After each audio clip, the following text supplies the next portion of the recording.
रूप पाहता लोचन रूप पाहता लोचन रूप पाहता लोचनी रूप पाहता लोचनी रूप पाहता लोचनी रूप पाहता लोचनी सुख झाले ओ साधनी सुख झाले ओ साधनी तोहा विठ्ठल बरवा तोहा विठ्ठल बरवा सुख झाले ओ साधनी सुख झाले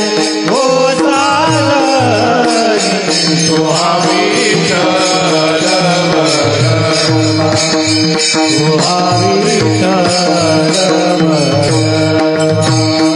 तोहा माधव बरवा तोहा माधव बरवा तोहा विठ्ठल बरवा तोहा विठ्ठल बरवा तोहा माधव बरवा तोहा माधव बरवा तोहा विठ्ठल बरवा तोहा विठ्ठल बरवा बहुत सुकृताती जोडी बहुत सुकृताती जोडी सुकृताची जोडी बहुत सुकृताची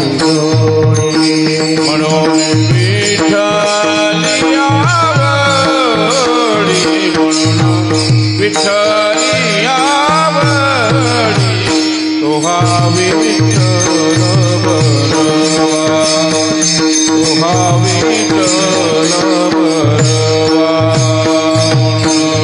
विठ्ठली आवडी विठ्ठली आवडी तोहा विठ्ठल बरवा तोहा विठ्ठल तोहा माधव बरवा तोहा माधव बरवा तोहा विठ्ठल बरवा तोहा विठ्ठल बरवा तोहा माधव बरवा तोहा माधव बरवा तोहा विठ्ठल बरवा तोहा विठ्ठल बरवा सर्व सुखाचे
राम कृष्ण हरे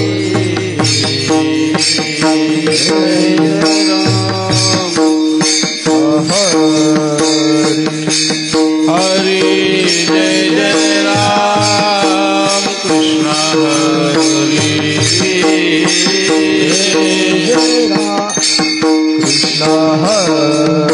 कृष्ण हरे जय राम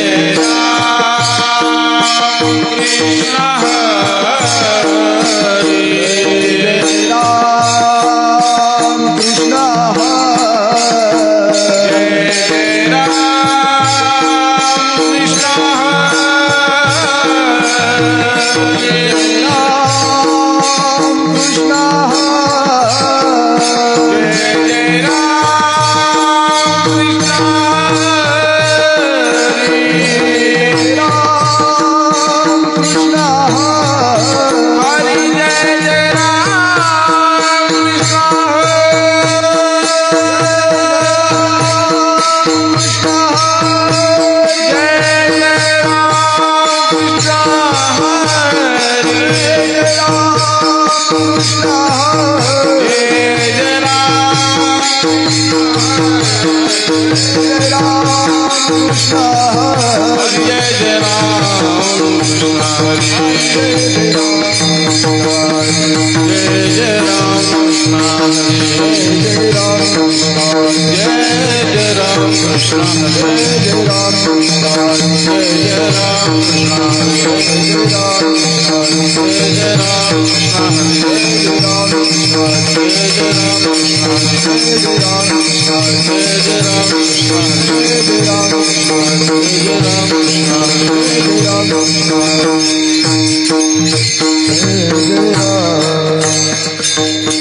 सुंदर ते ध्यान उभे विटेवरी, ध्यान उभे सुंदर ते ध्यान उभे विटेवरी, ध्यान उभे विटेवरी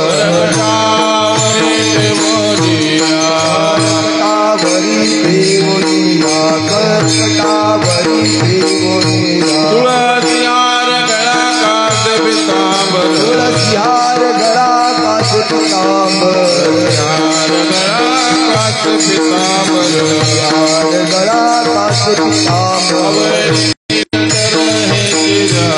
आवडी निरंतर हे ध्यान आवडी निरंतर हे ध्यान मकर कुंडल तळपती श्रवणी कुंडले तळपती श्रवण मकर कुंडल तळपती श्रवणी कुंडले तळपती श्रवण कौतुक राजित कौतुक भवनी विराजित कौतुक भवनी विराजित तुळज्ञान कलाकांत पितांबर ध्यान गळा कास पितांबर हार कलाकांत पितांबर हार गळा कास पितांबर आवडी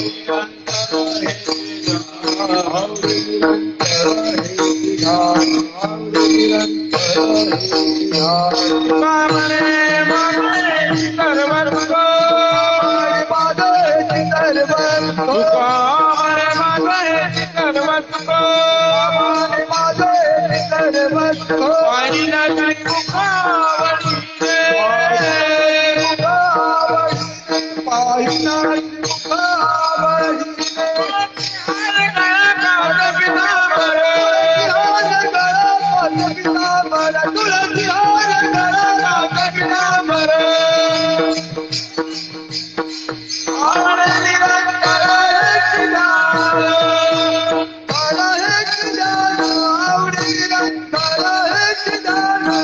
राम कृष्ण हरी जय राम कृष्ण जय राम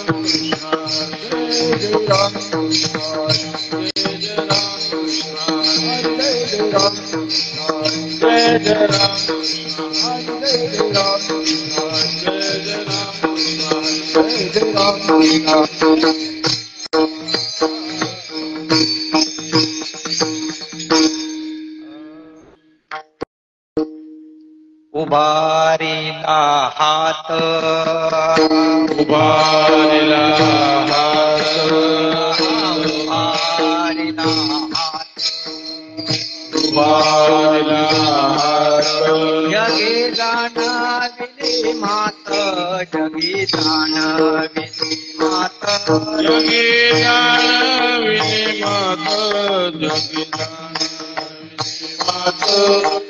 जगी जाणविली मात जगी जाणविली मात देव बैसले सिंहासनी सिंहासन देव बैसले सिंहासनी देव बैसल सिंहासनी आयात काते होय धनी आयात काते होय धनी आल्या सकाळची होय धनी आल्या सकाळची होय धनी आल्या काचे कैवारे वारी काचे कैवारे उभे बहुतांचे कोडे उभे बहुतांचे कोडे उगवे बहुताचे कोडे उगवे बहुताचे कोडे उगवे बहुताचे कोडे देव बैसले सिंहासनी देव बैसले सिंहासनी देव बैसले सिंहासनी देव बैसले सिंहासनी आल्या काचे होय धनी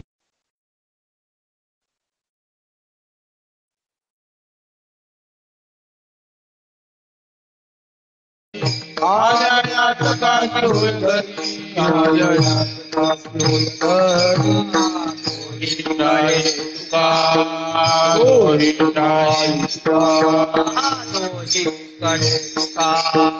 दोही ठाई तुका नाही पडो देत तुका नाही पडो देत तुका नाही पडो देत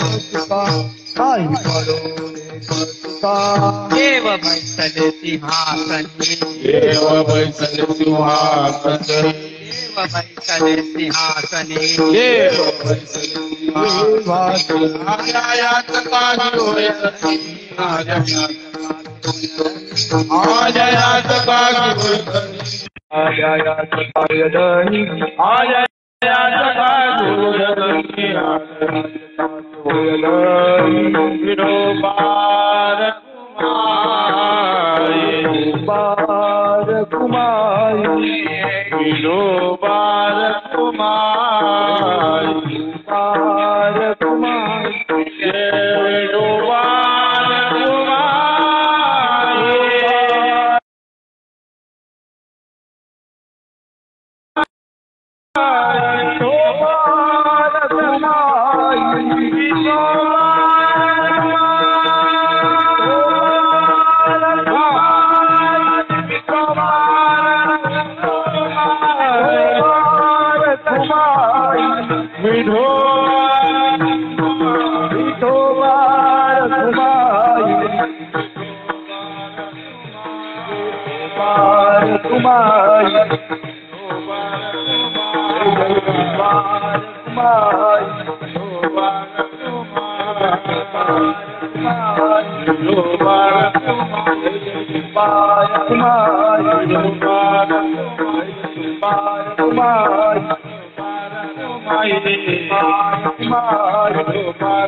कुमारी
विधिमात जगीला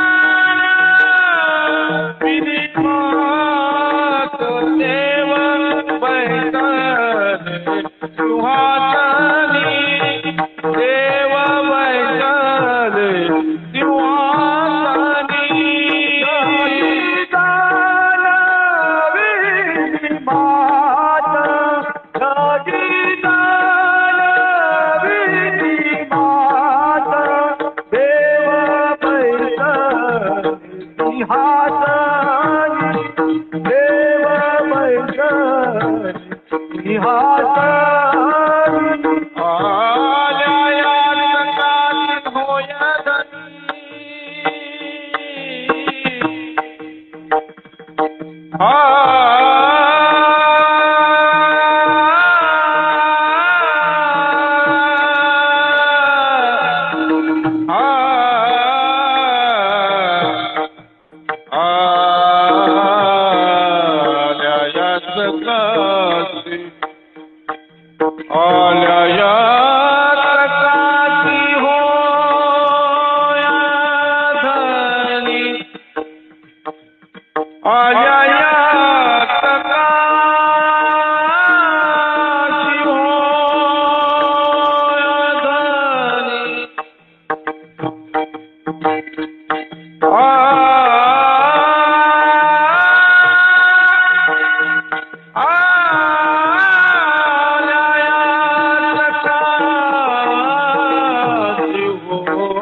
हा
स्वामी महाराज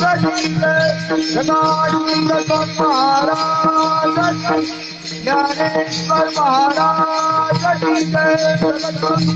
महाराज चंद्र भगवान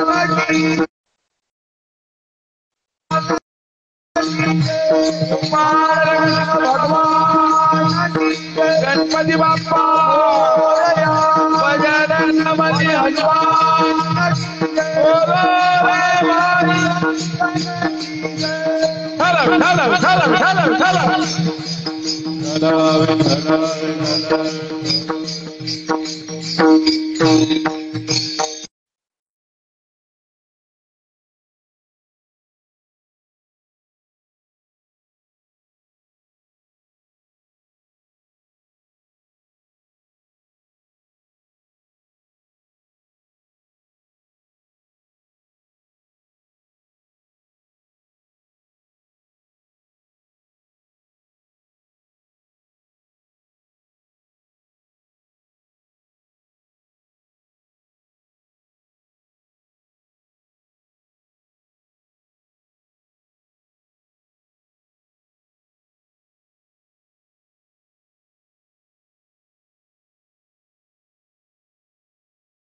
गुरुवे नमः।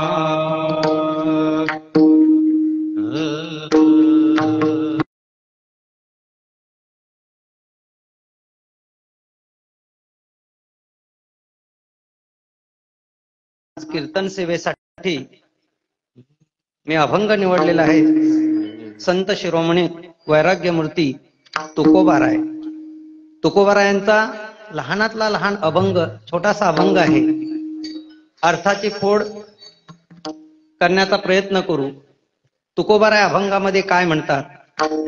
उभारिला हात जगे जानविले मात, देव बैसले सिंहासनी, आल्या याच कासे होय धनिक व पुरे धनी, आल्या याच कासे होय धनी, एकाचे कैवाडे उगवे बहुतांचे कोडे, देव बैसले सिंहासनी, आल्या याच कासे होय धनी, आल्या याच कासे होय धनी, दोहीकडे तुका दोन्ही ठाई तुका, नाही पडो देत चुका, देव बैसले सिंहासनी, आल्या याच कासे होय धनी, ठाला विठ्ठल विठ्ठल विठ्ठल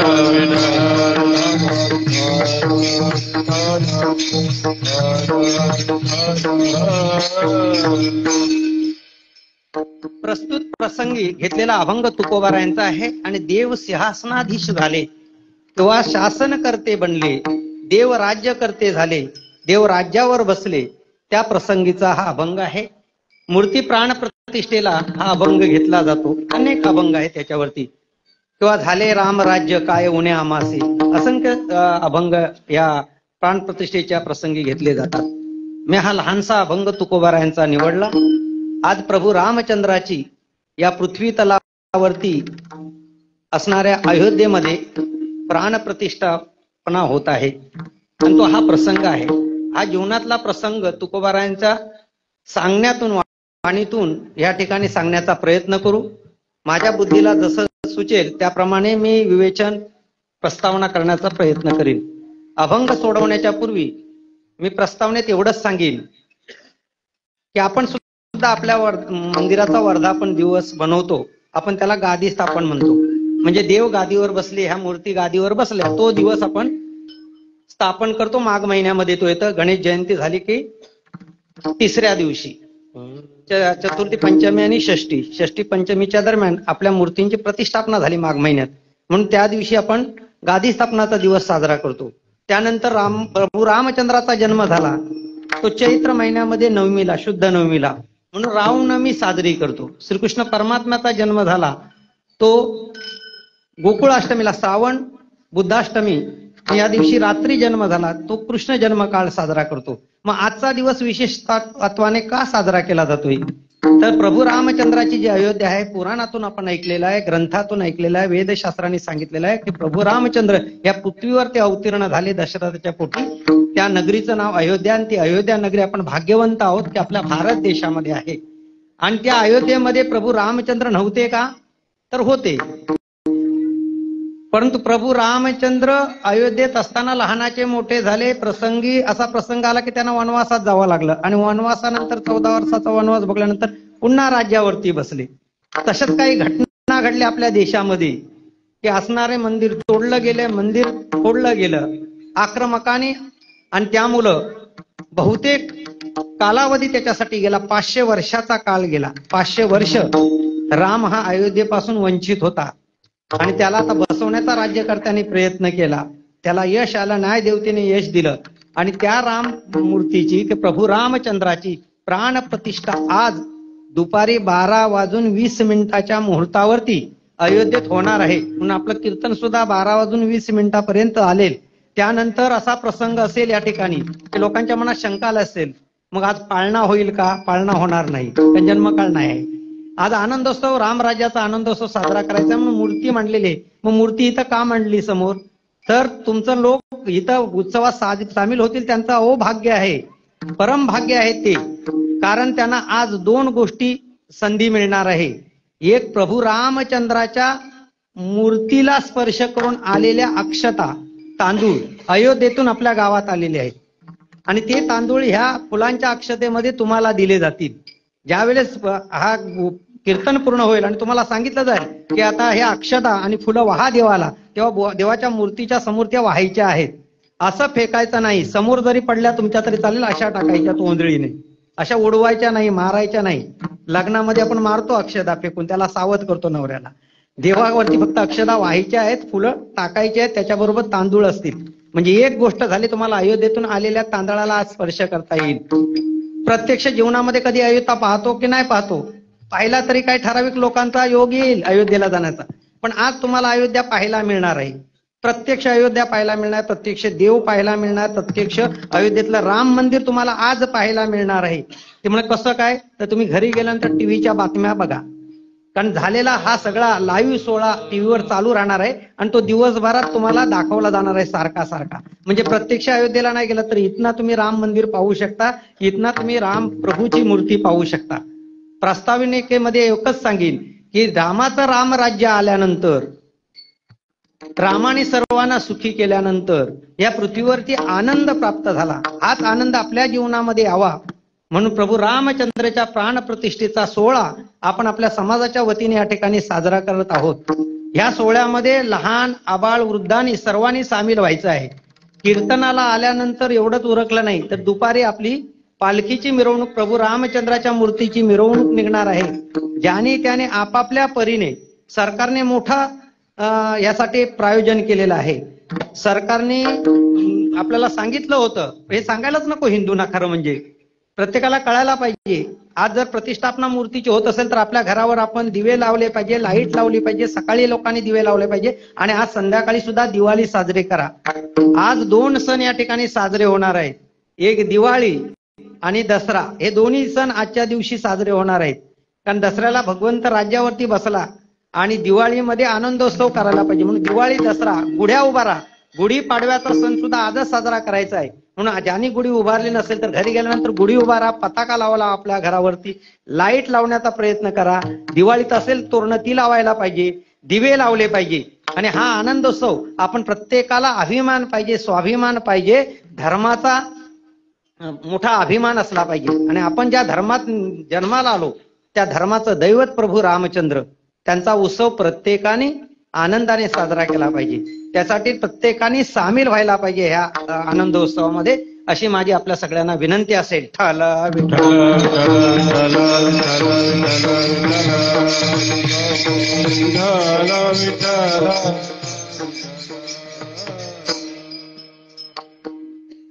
आजच्या दिवशी देव बैसले सिंहासनी, आज देव सिंहासनावर बसतात. 18 तारखेला मूर्ती मांडली प्रभू रामचंद्राची अयोध्येच्या मंदिरामध्ये.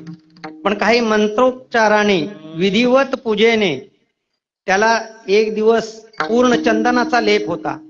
18 तारखेपूर्वी धान्यामध्ये मूर्ती ठेवल्या होत्या. अनेक प्रक्रिया कराव्या लागतात, कारण त्याच्यात देवत्व, त्याच्यात सजीवत्व येण्यासाठी. त्या मूर्तीमध्ये आता सजीवत्व आलेलं आहे. आणि ते सजीवत्व प्राण घालण्याची विधी ही आता बरोबर 12:20 मुहूर्तावरती 12:45 पर्यंत चालणार आहे ते मंत्रोच्चार. आणि ते लाईव्ह लोक असतील त्यांना पाहायला मिळेल, आपल्याला नंतर गेल्यानंतर बघायला मिळेल, टीव्हीत ते सगळं दाखवणार आहे. मला सांगायचं तात्पर्य आहे की प्रभू रामचंद्राला अयोध्येमध्ये बसवण्यासाठी 500 वर्षाचा कालावधी लागला. ही 500 वर्ष कशी गेली हो? म्हणजे नेमकी घटना, कुणी मूर्ती काढली, कुणी मंदिर तोडलं, का तोडलं, कशासाठी तोडलं, एवढे हिंदू असून आपण का जागृत नव्हतो, याचा जर इतिहास पाहिला गेला तर या देशामध्ये मी 2000 वर्षातला इतिहास सांगण्याचा प्रयत्न करीन. म्हणजे 100 शतकापासून, 1 शतक सुरू झालं इसवी सन पूर्वापासून.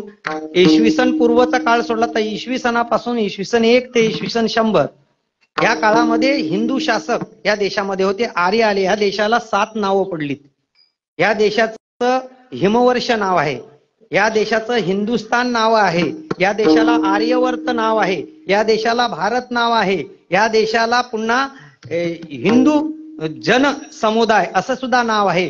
त्यानंतर भरतखंड या देशाला नाव आहे, या देशाला इंडिया नाव आहे. या देशाची अनेक नामकरण झाली. भरत राजावरून भरतखंडी नरदेहाची प्राप्ती येतो परम भाग्याची संपत्ती सांगितले. या भरतखंडामध्ये ज्यांना जन्म मिळाला ते भाग्यवान आहेत. का भाग्यवान? तर देव पृथ्वीवरती आले, ते अवतीर्ण होण्यासाठी देवाने भरतखंड निवडला. आफ्रिका खंड निवडला नाही, आफ्रिका नाही, ऑस्ट्रेलिया नाही, अटलांटिका नाही, हे खंड निवडले नाही देवानी. तर हे जे 7 खंड आहे त्या 7 खंडातले भरतखंड म्हणजे त्याचं नाव आशिया पडलं. पण आशिया खंडातला भारत देश म्हणून म्हटलं भरतखंडी नरदेह प्राप्ती हे तो परम भाग्याची संपत्ती. परम भाग्य आहे आपल्याला, कारण आपल्या भूमीवरती देव अवतीर्ण झाले. मग भारत देशामध्ये देव अवतीर्ण कुठं झाले? तर भारताच्या उत्तर भागामध्ये देवानी जन्म घेतला, भारताच्या मध्य भागामध्ये साधू संतांनी जन्म घेतला. म्हणून महाराष्ट्र ही संतांची भूमी आहे. आणि अयोध्याचे उत्तर प्रदेश, मध्य प्रदेश हा उत्तरेकडचा उत्तराखंड हे जे भाग आहे ते देवभूमी म्हणून म्हटलं जातं. म्हणजे उत्तरेकडच्या भागाला देवानी सगळ्या जन्म घेतली. आणि महाराष्ट्रामध्ये बहुसंख्य संतांनी जन्म घेतले. 2-4 संत सोडले तर सगळे संत महाराष्ट्रामध्ये जन्माला आलेले आहेत. म्हणून भगवंताची प्राप्ती करण्यासाठी मी इतिहास असा सांगणार आहे तुम्हाला की पुराणातला इतिहास काय म्हणतोय की प्रभू रामचंद्र राज्यावर बसताना विघ्न झालं आणि त्यांना वनवासात जावं लागलं. वनवासात गेल्यानंतर पुन्हा ठरल्याप्रमाणे 14 वर्षानंतर आल्यानंतर त्यांना राज्य मिळालं. तसंच प्रभू रामचंद्र या पृथ्वीवरती अवतरण झाल्यानंतर लाखो वर्षाचा कालावधी गेला आणि इथल्या हिंदूंचं बळ, ताकद ही क्षीण होत गेली. त्याला कारण होतं मनुष्य भक्तिहीन झाला. म्हणून भक्तिहीन पशु कशासी वाढला, सटवीने कैसा नेला नाही. भक्तिहीन झाले, भक्ती नाहीशी झाली, भक्ती क्षीण झाली आणि त्यामुळे देवाला इथना जावं लागलं. जेव्हा भक्तीमध्ये गडबड होतं, भक्तीमध्ये घोटाळा होतो, तेव्हा देवाला तो गाव ते नगर सोडावं लागतं कुणाच्या तरी माध्यमातून. आपल्या दिव्याघरची घटना आहे. सुवर्ण गणपती सापडला, लोकांची झुंबड पडली, पण भक्तिहीनता तिथं आले आणि मोदकामध्ये कोळंबी टाकायला सुरुवात केली तिथल्या लोकांनी. मोदक जेवणावर, पण कोळंबी मोदक, मोदकाचं नाव काय ठेवलं? कोळंबी मोदक. कोळंबी मोदक खायला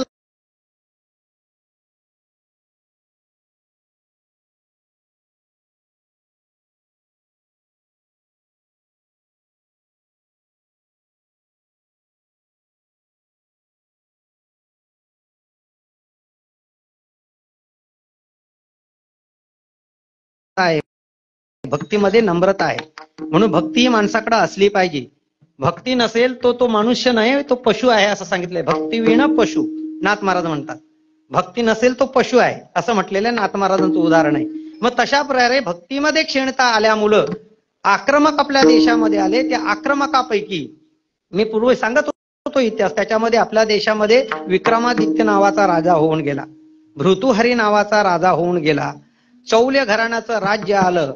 त्यानंतर आपल्या देशामध्ये अनेक प्रकारचे राजे रजवाडे होत गेले. राणा प्रतापापर्यंत हे राज्य घडत आले. आणि 15व्या शतकामध्ये म्हणजे जवळजवळ या 500 शतकामध्ये, मागील 500 वर्षामध्ये 1 ते 500 या कालावधीमध्ये हिंदू राज्य होतं. पुन्हा 500 ते 1000 पर्यंत मिक्स राजे आले, अनेक प्रकारचे आक्रमक राजे आले. आणि त्याच्यामध्ये सुलतानी राजे आले, म्लेच्छ राजे आले, इस्लामी राजे आले. त्याच्यामध्ये अफगाणिस्तान मधून एक राजा आला, एक सुलतान आला, त्याचं नाव होतं बाबर. या बाबराने दिल्लीचं तख्त काबीज केलं. ही घटना घडली 1526 मध्ये. 1526 ला तो दिल्लीच्या तख्तावरती बसला, राज्य करायला लागला. 2 वर्ष त्यांनी राज्य केले आणि हिंदुस्थान बळकावायचे त्याचे मनसुबे, त्याची इच्छा प्रबळ झाली. आणि त्याने मग इच्छा आपल्या सरदारांना प्रगट केली, हिंदू लोक आपल्या ताब्यात आले पाहिजे, हिंदुस्थान आपण बळकावायला पाहिजे, हिंदूंना मुसलमान करायला पाहिजे. तर हिंदूंचं बळस्थान काय, तर मूर्ती हे हिंदूंचं बळस्थान आहे, मंदिर हे हिंदूंचं बळस्थान आहे. ते देवाची उपासना करतात, मंदिरात जातात आणि मूर्तीला फार मानतात. मग अशी मंदिर आणि मूर्ती तोडल्या तर त्यांची भक्तीच नाहीशी होईल आणि ते बाटले जातील. त्यांना धनलोभ दाखवा आणि मग ते तुमचे होतील. मग ह्या बाबराने 1526 मध्ये राज्य करत असताना 1528 मध्ये त्याची नजर अयोध्येकडे वळली. तो तिथना उत्तर प्रदेशमध्ये गेला. दिल्लीवरून उत्तर प्रदेशमध्ये असणारं प्रभू रामचंद्राचं मंदिर हे त्याने उद्ध्वस्त केलं. असंख्य लाखो सैन्य त्याच्याकडे होतं. मीर काशीद असं नाव त्याच्या प्रधानाचं होतं. त्याला सांगितलंय तर मंदिर तोडलेल्या, मूर्ती तोडलेली,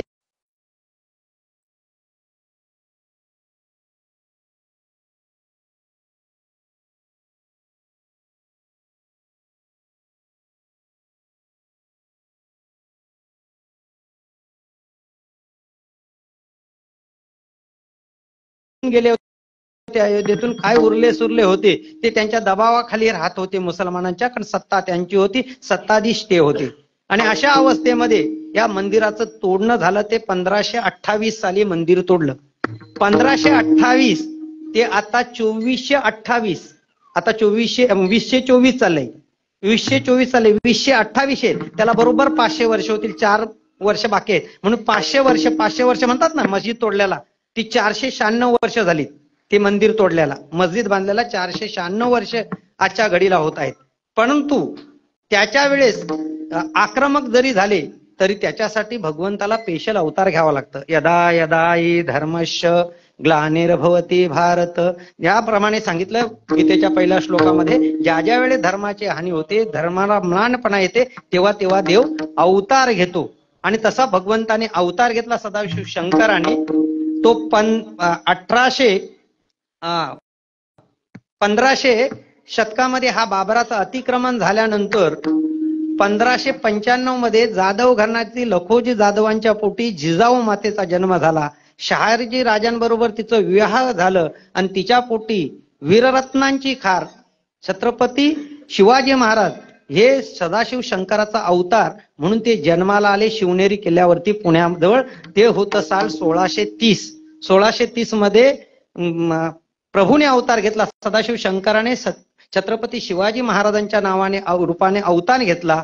आणि सदाशिव शंकराचा जरी अवतार झाला तरी त्या किल्ल्यावर शिवनेरी नावाची देवी आहे. आज सुद्धा शिवनेरी गडाला भेट दिलात तर शिवनेरी नावाची अंबा माता त्या ठिकाणी मंदिर आहे. त्या मंदिरात जेव्हा शिवाजी महाराजांना जिजाऊ घेऊन गेली दर्शनाला, तेव्हा अंबामाई मूर्तीतून प्रगट झाली आणि तिने दिलेलं खड्ग, तिने दिलेली तलवार, मूर्तीतून प्रगट झालेल्या मातेने दिलेली तलवार शिवाजी महाराजांनी ह्या म्लेच्छांचा, ह्या दुश्मनांचा खात्मा करण्यासाठी ती जगदंबेने तलवार दिली म्हणून त्या तलवारीचं नाव जगदंबा तलवार, ती छत्रपती शिवाजी महाराजांच्या सपूर्द केली. आणि त्या तलवारीने अनेक मुसलमान राजे, 4 शाही होते, 4ही शाहीना तोंड दिली. कुतुबशाही असेल, निजामशाही असेल, आदिलशाही असेल आणि ही मुघलशाही. या मुघलशाहीचा करता धरता कोण होता? हा बाबर होता. बाबरापासून पुढे मुघलशाही चालत आले. त्यांनी तिन्ही शाही ज्या होत्या, आदिलशाही तिला खत्म केल्या. आदिलशाहीच्या पदरी शिवाजी महाराजांचे वडील वतनदार सरदार म्हणून काम करत होते कर्नाटकमध्ये, शहाजी राजे, असा इतिहास आहे. परंतु या सगळ्या शाही संपवल्या कुणी? तर या मुघलशाहीने. मुघलशाहीमध्ये अनेक मोठमोठे मातब्बार राजे झाले. हा बाबर मेला. बाबराची समाधी अफगाणिस्तानामध्ये बांधली गेली. पण बाबराचा मुलगा हुमायून, हुमायूनचा मुलगा अकबर, अकबराचा मुलगा शहाजहान आणि शहाजहानचा मुलगा औरंगजेब. आणि त्या औरंगजेबाशी टफ कुणी दिली? तर छत्रपती शिवाजी. म्हणजे या बाबराच्या 4 पिढ्या पुन्हा या देशावरती सत्ता गाजवत होत्या. आपल्या देशामध्ये इतकं सोनं होतं, इतकं सुवर्ण होतं की वास्को द गामा हा याने भारताचा शोध लावला असं म्हटलं जातं. पर्यटक म्हणून आला. तो पर्यटक नव्हता, तो भामटा होता. त्याने मी पर्यटक भारत बघायला म्हणून आलाय आणि त्याने 53 जहाज सोन्याने भरून देशातलं सोनं पळवून घेऊन गेला. 53 जहाज सोनं नेलं. म्हणजे सोनं किती असेल या देशामध्ये. एवढंच नाही तर या मुसलमान सत्तेने काय वेळेस असं या बाबराने सुद्धा केलं की सोमनाथचं मंदिर तोडलं. नुसतं अयोध्येचं मंदिर सोडलं नाही, गुजरात मधलं सोमनाथचं मंदिर तोडलं. त्या सोमनाथल्या मंदिरात असणारं सोनं, हे सोनं सुद्धा लुटून नेलं. असे अनेक आक्रमण झाले. त्यांनी सोनं लुटून नेलं, मूर्तीभंग पावल्या, मंदिरं तोडली. आणि मग ही मंदिरं तोडत असताना एक अशी घटना घडली की छत्रपती शिवाजी महाराज आले. आत्ता मंदिरं यांना तोडून द्यायची नाही. आम्ही इतिहास वेगळा सांगतोय तुम्हाला, नेहमीचा इतिहास वेगळा आहे. मंदिरं तोडून द्यायची नाही, आक्रमकांना संपवायचं. म्हणून शिवाजी महाराजांना पकडण्यासाठी, शिवाजी महाराजांना मारण्यासाठी, शिवाजी महाराजांचा वध करण्यासाठी कोणी तयार होत नाही. शिवाजी महाराजांचं चरित्र, शिवाजी महाराजांच्या कथा पोवाड्यातून आणि गायनातून बादशाच्या तख्तापर्यंत दिल्लीला पोहोचल्या. शिवाजी आदमी नहीं है, शिवाजी इंसान नहीं है, शिवाजी हवा आहे. तो हवा आहे, तो पकडला जात नाही, तो अदृश्य होतो, तो नाहीसा होतो. मग ते भूत आहे असं त्या सल्तानांच्या मनात, काही लोकांच्या. पण त्याच्यातच मातब्बार सरदार होते. औरंगजेबाने सांगितलं, जिंदा या मुर्दा, शिवाजीला जर कोण मला पकडून आणेल तर त्याला मी बादशाही किताब देईन. त्यासाठी मोठमोठे सरदारांनी विडा उचलला. त्याच्यातला एक होता औरंगजेब. औरंगजेबाचा एक सरदार होता अफजल खान. अफजल खानाला ताकद किती होती? हत्ती उचलून आपटायचा तो, पारे सहज वाकवायचा तो. असा या औरंगजेबाने अनेक प्रकारची सल्तनत आणि सत्तेची लाज देऊन मोठमोठ्या सरदारांना आमिष दाखवून शिवाजी महाराजांना मारण्याचा प्रयत्न केला. हा जो अफजल खान आहे, अफजल खानाच्या तोडीचा शिवाजी महाराजांच्या मुख्य सरदारांमध्ये एक सरदार होतं. त्याचं नाव आहे संभाजी कावजी कोंडाळकर. कारण संभाजी कावजी कोंडाळकर हा हत्ती उचलत असला तर 2 हातात 2 घोडे उचलायचा आणि सर फिरवायचा असा आणि आपटून द्यायचा. म्हणजे ताकद किती असेल. शिवाजी महाराजांनी अफजल खानाला जेव्हा मारला, त्याचा कोथळा बाहेर काढला, त्यावेळेस हा संभाजी कावजी कोंडाळकर अंगरक्षक म्हणून शिवाजी महाराजांचा होता. शिवाजी महाराजांच्या संघ 10 अंगरक्षक होते. त्याच्यात एक जीवा महाला होता, एक संभाजी कोंडाळकर होता. त्यांची नावं सांगत नाही, फक्त दोघांचं मी चरित्र का सांगतो इथं, तर त्याला कारण असं घडलं की शिवाजी महाराजांनी गनिमी कावा केला आणि अफजल खानाला भासवलं, मी तुम्हाला घाबरतोय, मी तुमच्याशी युद्ध करू शकत नाही. तुम्ही तह करण्यासाठी, बोलणं करण्यासाठी, माझा काय किल्ले तुम्हाला घ्यायचे असेल तर तुम्ही जावळीच्या खोऱ्यामध्ये या. हा अफजल खान जो निघाला तो अफगाणिस्तान मधून उत्तरेकडून येऊन सोलापूर जिल्ह्यामध्ये पोहोचला. तुळजाभवानीचं मंदिर त्यांनी तोडलं, हातोड्याचा घाव मूर्तीवर घातला, मूर्ती तोडली तुळजाभवानीची आणि तो पंढरपूरच्या दिशेने निघाला होता. पण शिवाजीच्या दूतांचा निरोप गेला की शिवाजी महाराज घाबरलेत, तुम्हाला काय हवं ते द्यायला तयार झालेत. मग ते मंदिर नंतर तोडून तिकडनं आल्यानंतर त्यांनी सांगितलं तिकडनं जाताना पण तोडू. पण शिवाजी जर घाबरला असेल आपल्याला आणि तो शरण येत असेल तर पहिले ते काम उरकूया म्हणून पुण्यात येऊन तो थांबला. पुण्यात काही सरदारांच्या मात अण्णोजी पंत होते, शिवाजी महाराजांचे मुनीमजी, त्यानंतर खानाच्या संगत, अफजल खानाच्या संगत कृष्णाजी पंत कुलकर्णी हे त्यांच्या पदरी होते. मुनीमजी दोन्ही ब्राह्मण होते. दोन्ही ब्राह्मणांनी सल्तनत केली आणि अफजल खानाला सांगितलं की तुम्ही माझ्या भेटीला या. सैन्य आणू नका, तरी त्याने कावा केला. काय भरोसा, सैन्य घेऊन तो पुढे निघाला, जावळीच्या खोऱ्यात आला. छत्रपती शिवाजी महाराज त्यावेळेस प्रतापगडावर होते. प्रतापगडाच्या पायथ्याशी भेट घ्यायची ठरली. भेट घ्यायची ठरल्यानंतर त्या भेटीसाठी शामियाना उभारला. त्या शामियानाला शिवाजी महाराजांनी जड जवाहीर आणि मोती माणिक अशी लावली होती की खानाचे डोळे दिपले. तो म्हटलं आपल्या बादशाच्या दरबारात सुद्धा नाही. शामियाना लावलेले ते मोती माणी कौस्तुभ ते पाहून तो अतिशय आश्चर्यचकित झाला. हे आणलं कुठनं? त्यांनी सांगितलं मुनीमजीने हे तुमच्यासाठी केले, तुमच्या स्वागतासाठी केले. तो हुरळून गेला. पण शिवाजी महाराजांनी ठरवताना सांगितलं निशस्त्र भेट होईल. तुम्ही हत्यार आणायचं, मी हत्यार आणायचं नाही. तुमच्या संगत फक्त 10 अंगरक्षक, माझ्या संगत 10 अंगरक्षक, 10 लोकांनी समोरासमोर यायचं. शामियानात आपण दोघेच भेटू. मग ब्राह्मण असणारा अन्नोजी पंत त्यांना पाठवलं की तुम्ही जा आणि बघा कोण शामियानात आहे. ते अफजल खानाच्या संगत सय्यद बंडा उभा होता. पोलादी पुरुष सय्यद बंडा. त्याला इतकी ताकद होती, तो सुद्धा सहज घोडा उचलून आपटायचा, इतकी ताकद त्याच्यामध्ये होती. तलवारीमध्ये 1 नंबर खानाच्या फौजेतला तो तलवारबाज होता. शिवाजी महाराजांनी आपल्यामध्ये 1 नंबरचा तलवारबाज जिवा महाला ह्याला घेतलं. हवेमध्ये फटका मारायचा गिरकी, घोड्यावर बसलेल्या शत्रूचं मुंडकं उडवायचा जमिनीवरून, म्हणजे जंप मारायचा हा जिवा महाला आणि फिरकी मारायचा, मुंडकं घेऊन पुन्हा जमिनीवर उभा राहायचा.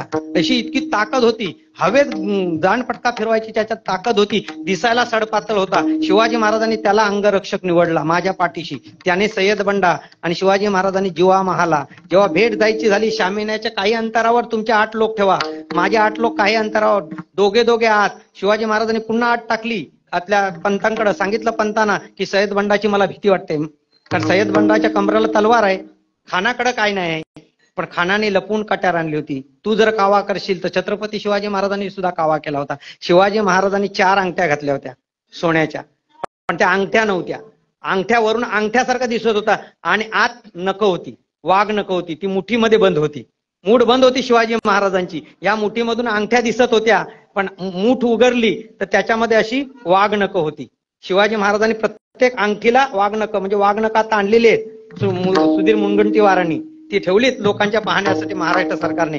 मग ती वाघनख शिवाजी महाराजांनी घेतली. जर का दगाफटका झाला तर आपला प्राण रक्षणासाठी आपण काहीतरी करायला पाहिजे, म्हणून शिवाजी महाराजांनी वाघनखे घेतली होती, बिछवा घेतला होता. आणि शिवाजी महाराज जेव्हा गेले तेव्हा मुनीमजी गेले पहिले, आणि कृष्णाजी पंतांना सांगितलं कुलकर्ण्यांना की आमचे महाराज घाबरतात या सय्यद बंडाला, ह्याला शामियानाच्या बाहेर काढा. शिवाजी महाराजांना सांगितलं तुम्ही मग एकटेच या. मी पण एकटाच येतो, पण जिवा महालाला जबाबदारी दिली, तू माझ्या पाठीशी राहा, दरवाजात राहा, मला काय दगाफटका झाला तर तू आत डायरेक्ट यायचं. त्यानंतर संभाजी कावजी जे अफजल खानाला मारू शकले, अफजल खानाचा कोतळा शिवाजी महाराजांनी काढला, पण संभाजी कावजीने मुंडकं छाटलं अफजल खानाचं इतिहासामध्ये. त्याला सांगितलं होतं जर माझ्या तावडीतून हा वाचलाच, अफजल खान बाहेर निघाला, तंबूतून पळाला, तर कावजी संभाजी तुझं एकच काम आहे, त्याचं मुंडकं उडवायचं, दुसरं तुला काम नाही. माझ्यावर हल्ला होऊ दे, माझ्यावर मी जीवाला ठेवलेलं आहे माझ्या पाऱ्यासाठी, तू माझ्याकडे बघायचं नाही, तू फक्त अफजल खानावर लक्ष ठेवायचं. पळतोय वाटला, पळाला वाटला तर त्याचं मुंडकं आणून माझ्याकडे तू द्यायचं. ही कामगिरी संभाजी कावजीकडे दिली होती, कारण अफजल खान सुटलाच सही सलामत तर ताकद किती आहे, तो मारेल दुसऱ्याला, पण त्याच्यात ताकदीचा कोण आपल्याकडे आहे तर संभाजी कावजी कोंडाळकर. म्हणून त्यांना सांगितलं होतं तू त्याच्याशी लढायचं, मला काय दगाफटका झाला, माझ्यावर वार झाला तर तू त्याला गाठायचं खानाला आणि खानाचं मुंडकं छाटायचं. ही संभाजी कावजीला दिलेली जबाबदारी त्यांनी तंतोतंत पार पाडली. जेव्हा दोघांची भेट झाली, समोरासमोर आले आणि अफजल खान अतिशय खुश झाला. आओ शिवा, आओ शिवाजी ये, शिवाजी ये, तुझ्याच भेटीसाठी मी उतावीळ आहे.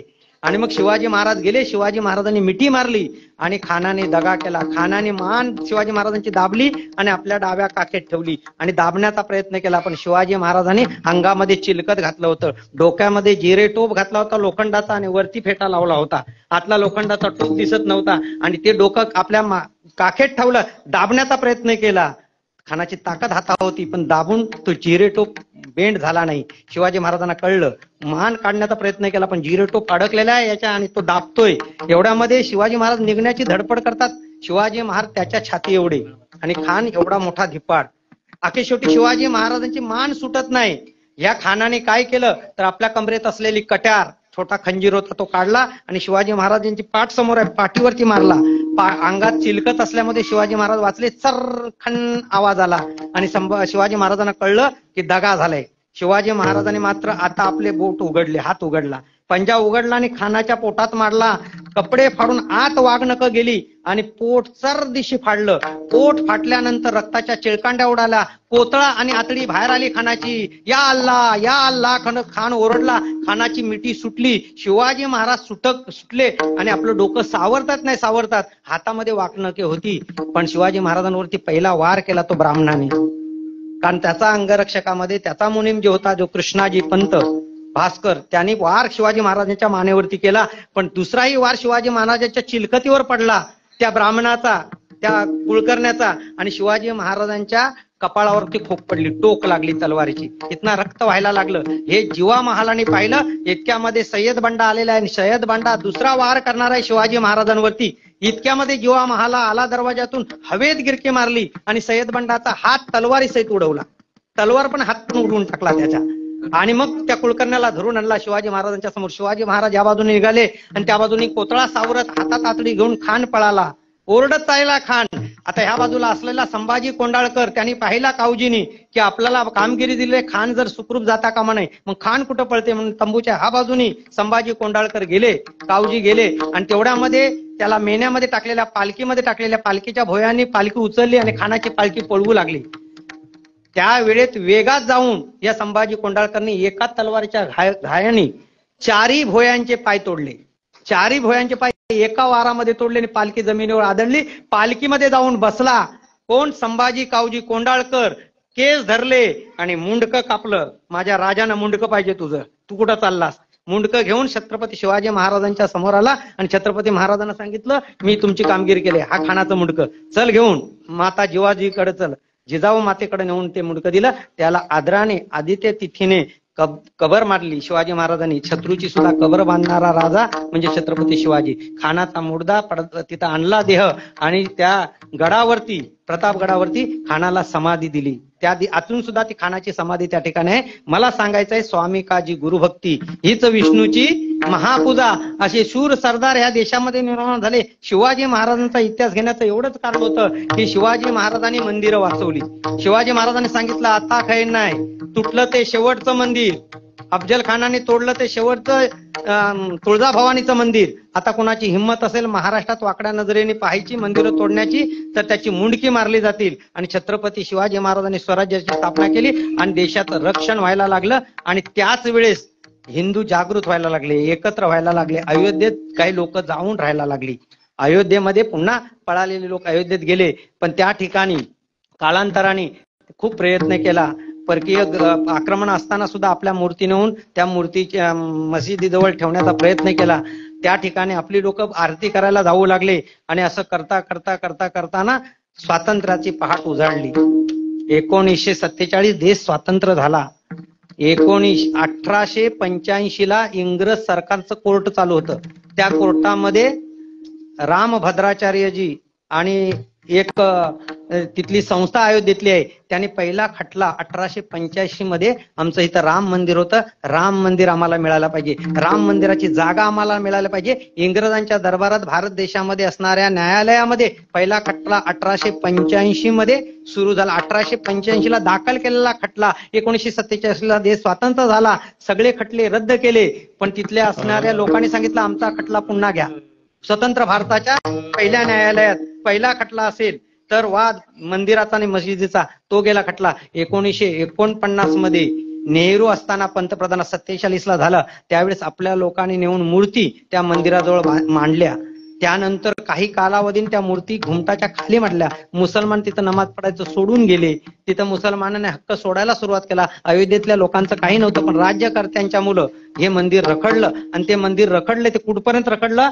1992 सालापर्यंत मूर्तींची पूजा, नमाज हे सगळं चालू होतं. 1992 ला सोमनाथ वरून निघालेली यात्रा, अडवाणीने काढलेली कार सेवेची यात्रा, ती यात्रा अयोध्येमध्ये पोहोचली. आणि 1992 ला अयोध्येमध्ये हाहाकार झाला. PV नरसिंहराव काँग्रेसचे पंतप्रधान होते आणि अयोध्येमध्ये म्हणजे उत्तर प्रदेशमध्ये मुख्यमंत्री कल्याण सिंग होते. बीजेपीची सत्ता तिथं होती आणि केंद्रात मात्र सत्ता काँग्रेसची होती.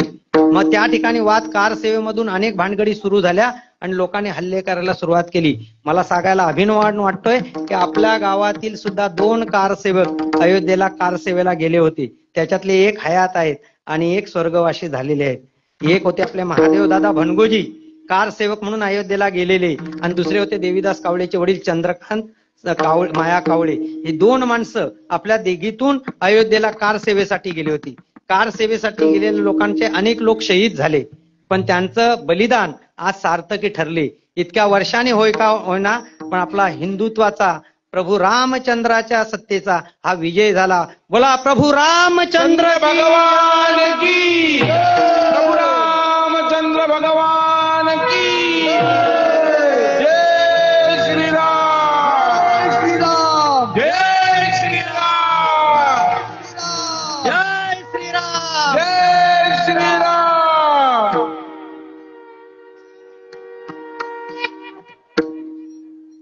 आता आज हा नारा संपूर्ण भारतभर गरजत आहे. याचा अर्थ आपण कुणाचे तरी दुश्मन आहोत, कुणाचा तरी विरोध आहे नाही. धर्माची स्थापना आज ठिकाणी झालेली आहे. प्रभू रामचंद्र आज गादीवर बसलेले आहेत, त्यासाठी अनेक लोकांनी बलिदान केलेलं आहे. इतिहास बघायला गेला तर इतिहास लपवलाय. 4.5 लोक हिंदू कापले गेले त्या मंदिरासाठी, 1-2 नाही.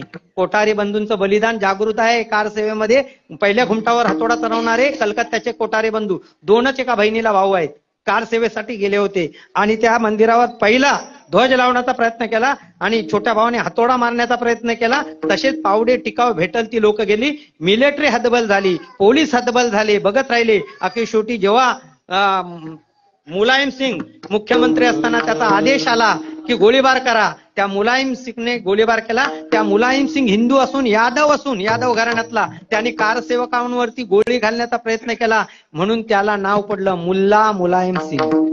त्याला मुलायम सिंग कोण बोलत नव्हते, सगळे हिंदुत्ववादी लोक म्हणतले मुल्ला आहेत ना आपले, मुलायम सिंग मुल्ला मुलायम सिंग. कारण हिंदू मंदिराचे जे प्रणेते होते किंवा मंदिर रक्षणाचे जे रक्षणकर्ते कारसेवक होते, त्यांच्यावर पहिला हल्ला करणारा नीच मुख्यमंत्री मुल्ला मुलायम सिंग. याने हिंदू असून सुद्धा हिंदूंवर गोळ्या घालण्याचा आदेश दिला. सत्ता जरी काँग्रेसची असेल तरी तिकडचा आदेश यायच्या अगोदर इथल्या मुख्यमंत्र्यांनी दिला आणि त्याच्यात त्या एकाच घडीला 40 कारसेवक मारले गेले. कोठारी बंधू म्हणून कलकत्त्याचे 2 जण, त्यांना पहिले 2 गोळ्या लागल्या, मृतदेह तिथंच जाळले, त्यांचे गेले, कलकत्त्याला आले नाही. असे 4.5 लाख लोक या मंदिरासाठी आहुती दिलेला आहे, असा इतिहास आहे. तो खटला चालत असताना त्या खटल्याचा निर्णय लागला तो 2019 साली, म्हणजे आजपासून 5 वर्षापूर्वी हा निर्णय झाला. आणि हिंदूंचं हित देऊळ होतं, याचे साक्षी, पुरावे, शास्त्रयुक्त उत्खनन हे सगळं कोर्टाच्या समोर आलं. पण हे सुद्धा घडण्यासाठी कित्येक वर्षांनी हिंदू प्रणेता राजा सत्तेवर यावा लागला, कट्टर हिंदूवादी राजा सत्तेवर यावा लागला. ते मोदी सत्तेवर आले. मोदीने आपल्या अखत्यारीतले हवे ते जज सुप्रीम कोर्टात बसवले, पण त्या कोर्टाना सुद्धा काही बंधनं होती, त्याच्यासाठी पुरावे होते. राम भद्राचार्य महाराजांनी 441 पुरावे दिले होते. रामाचा जन्म झाल्यापासून राम अयोध्येचा होता, हे सगळे 441 पुराव्यापैकी कोर्टाने 438 पुरावे ग्राह्य धरले. 438. 3 पुरावे मला पटत नाही असं कोर्टाने सांगितलं. 3 नाही पण 438 तर पटतात ना तुम्हाला, ह्याच्यातून सिद्ध होते ना. इथं बाबराचं खानदान होतं असा पुरावा एक दाखवा. राम भद्राचार्याने सांगितलं बाबराचे कोणतरी वारीस होते, इथं पूर्वी आले होते, या देशातले ते होते, असा एक पुरावा दाखवा, आम्ही इथला हक्क सोडू. पण अयोध्येचा राम, त्याचा बाप दशरथ इथलाच होता. म्हणून त्या राम भद्राचार्याने कोर्टाकडे सांगितलं आजपासून ह्या जमिनीचा 7/12 प्रभू रामचंद्राच्या नावाने झाला पाहिजे, आमच्या नको कोणाच्या. आणि पहिला एक असं खटला आहे, पहिला हे घडलेल्या देशातलं घटना आहे की आता सुद्धा त्या अयोध्येच्या राम मंदिराचा 7/12 प्रभू रामचंद्र यांच्या नावाने आहे. देवाच्या नावाने 7/12 पृथ्वीवरचा पहिलाच आहे अयोध्येचा राम मंदिराचा. 68 एकर का 67 एकर जमीन ही प्रभू रामचंद्राच्या नावाने आहे आणि त्या ठिकाणी मंदिर बांधायची घोषणा केली. नंतर ट्रस्ट निर्माण झाला. चंपत राय त्या ट्रस्टचे कोषाध्यक्ष आहेत. काही लोकांनी विरोध केला, काही लोकांना चुकीचं वाटलं, पण काही का असेना, पण आज सत्तेवर बसला प्रभू रामचंद्र. झाले राम राज्य काय उणे आमास, झाले राम राज्य काय उणे आमास, झाले राम राज्य काय उणे आमास, झाले राम राज्य काय उणे आमास.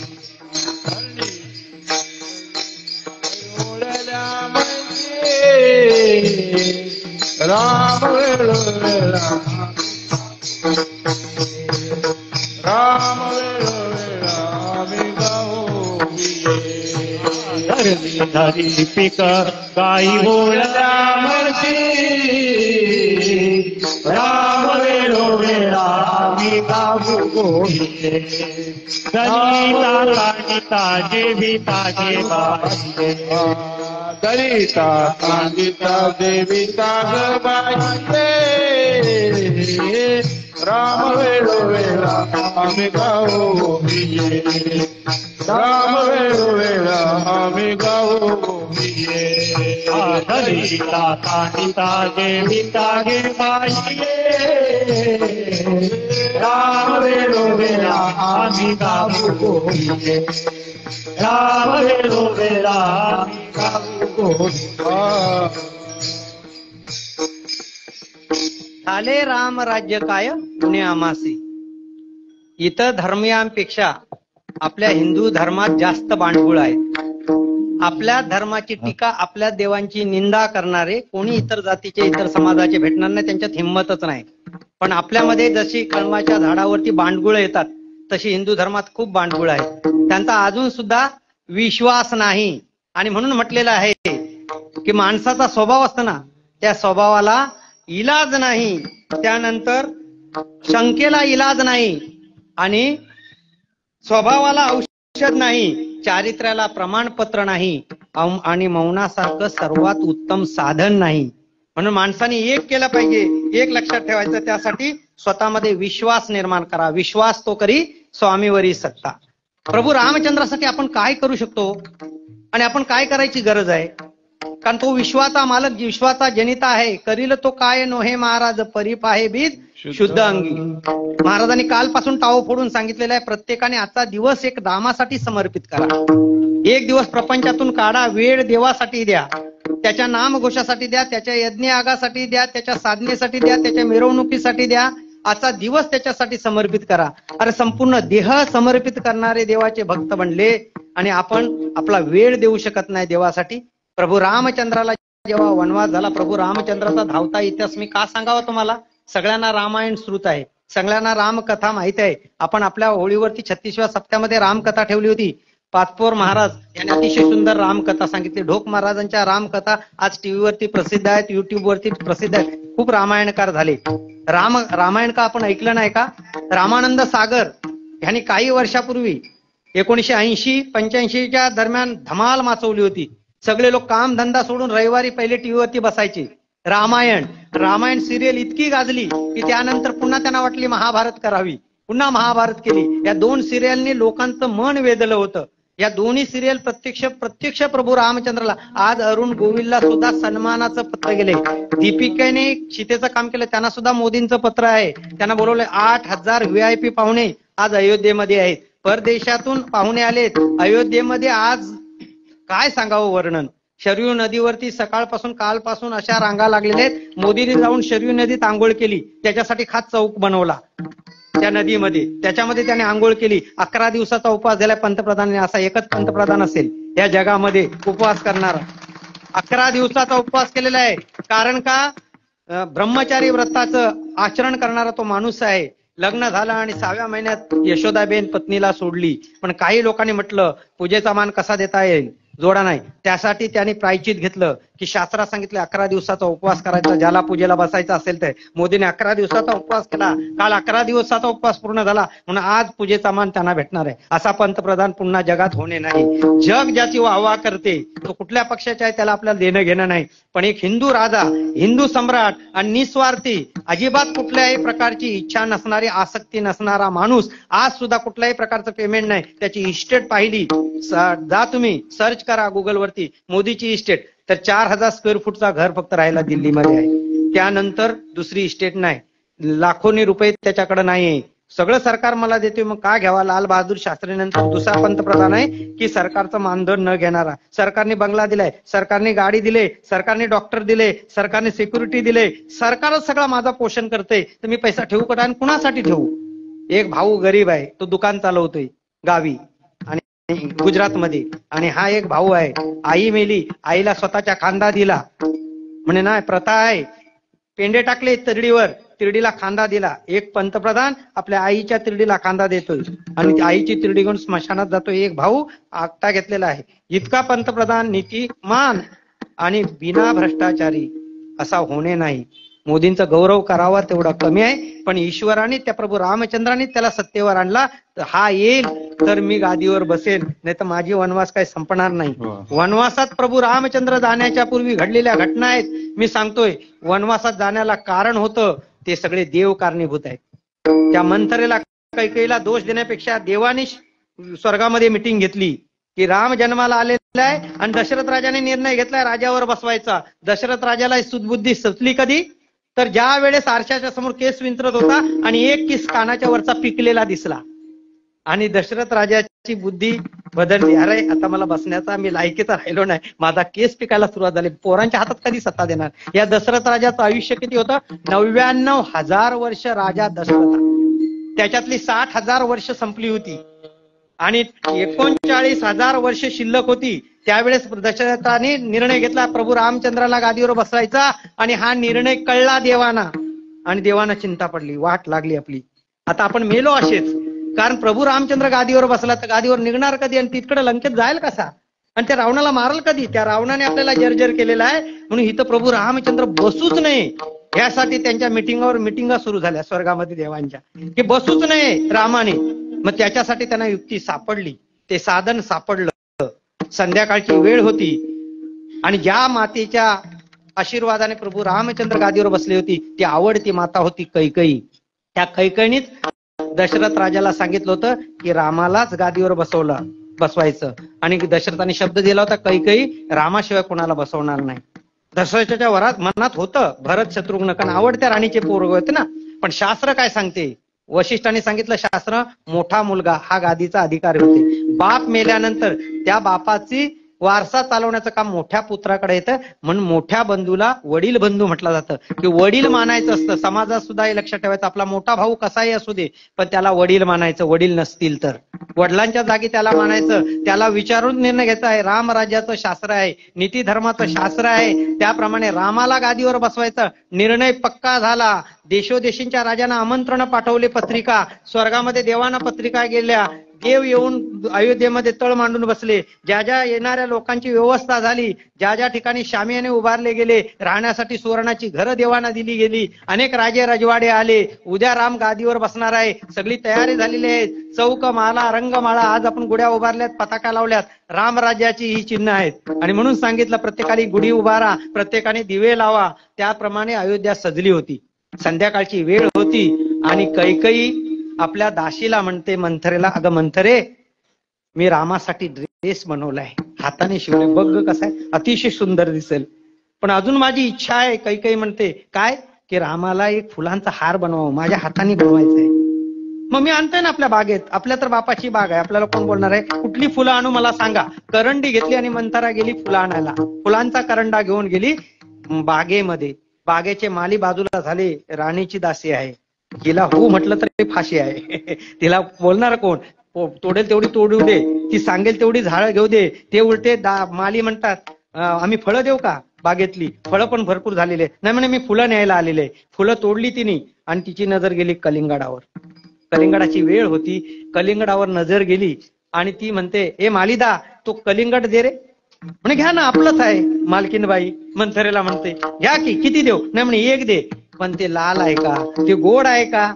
माझ्या राणीला नेते, तिला आवडायला पाहिजे. त्याने कप्पी काढली. आपण कलिंगड घेताना कप्पी काढतो ना, लाल आहे का गोड आहे ती टेस्टला. कप्पी काढली आणि खाल्ली. देवाने तिथं चान्स घेतला, त्या कलिंगडामध्ये विकल्पाला शिरवला आणि ते विकल्प मंथरेने थोडं कलिंगड खाल्लं, तिच्या आत घुसला तो विकल्प. तो जागृत झाला आणि मंथरा म्हणते, आमच्या राणीला येड लागलंय, स्वतःच्या पोराला बसवायचा, त्याला सोडल्याने रामाच्या मागे लावले, फुलं आण, हे आण, ते आण, मरू दे काय करते ती. अशी म्हणत म्हणत ते कलिंगड घेतलं, ते करंडा घेतला फुलांचा, गेली. तिची वाटच बघत होती, धागा घेऊन सुई घेऊन तयारच होती. कोण? कैकेयी माता. कधी फुलं येतील, कधी फुलं येतील. हिने नेऊन फुलं आणि ते कलिंगड आपटलं तिच्या पुढ्यात. कैकेयी म्हणते, अगं तुला झालं काय? काय झालं? मरू दे, राहू दे. अगं पण झालं काय तुला? काय झालं काय? कलिंगड खा मग सांगेन. तिने पण कलिंगड खाल्लं. सांग, अशी का आदला आपट करतस? म्हणे तुला आणि मला 2 झोळे तयार करून ठेव भीक मागायला. मंत्र सांगते भीक मागायला उद्यापासून 2 झोले तयार करून ठेव, आपण भिकारणी होऊ. म्हणे का भिकारणी हो, माझा राम राजावर बसते ना भिकारणी. अगं तुझा नाही राम, कौशल्याचा राम. मंत्रा म्हणली तुझा कुठं राम आहे, तुझ्या पोटातून जन्माला आला, कौशल्याच्या उदरातून जन्माला आलेला आहे. त्याच्या आईला कौशल्येला महाराणीचा दर्जा मिळेल. महाराणी. महाराणी कोण अयोध्येची? कौशल्या. तू नाही, तू भिकारीन आणि तुझी दाशी मी भिकारीन. आहेस कुठं? अरे एवढी संधी सोन्याची असताना सोडली सोन्यासारखी संधी आणि भिकारीन घ्यायचं पदरात घेतलं, मी काय करू त्याला? तिच्या पोटातून विकल्प गेला होता, त्याने उग्र रूप धारण केलं. ती म्हणतो सखे बोलतेस ती खरी गोष्ट आहे, पण राजाने मलाच विचारून तर रामाला राज्यावर बसवायचं ठरवलंय. मी होकार तर दिलेला आहे, पण अजून संधी आहे ना तुला. कोण सांगते? मंथरा. अजून संधी आहे तुला. कुठली संधी आहे? म्हणे दशरथ राजाला युद्धामध्ये मदत केलीस तू. देवांच्या युद्धात दशरथ राजाने खटवंगा राजा पृथ्वीवरून जायचे, देवांवर आक्रमण झाला की स्वर्गात युद्धाला. त्यावेळेस एक वेळेस तू हट्ट धरला, हट्टी राणी तू आहेस. मला युद्धाला तू युद्ध कसं करता ते बघायला यायचं आहे. दशरथ राजाने तुला रथात नेली, रथ उडाला, आकाशामार्गे गेला स्वर्गामध्ये. युद्ध करताना रथाचं आस मोडलं, रथाचं एक्सल मधला लोखंडी रॉड असतं तो तुटला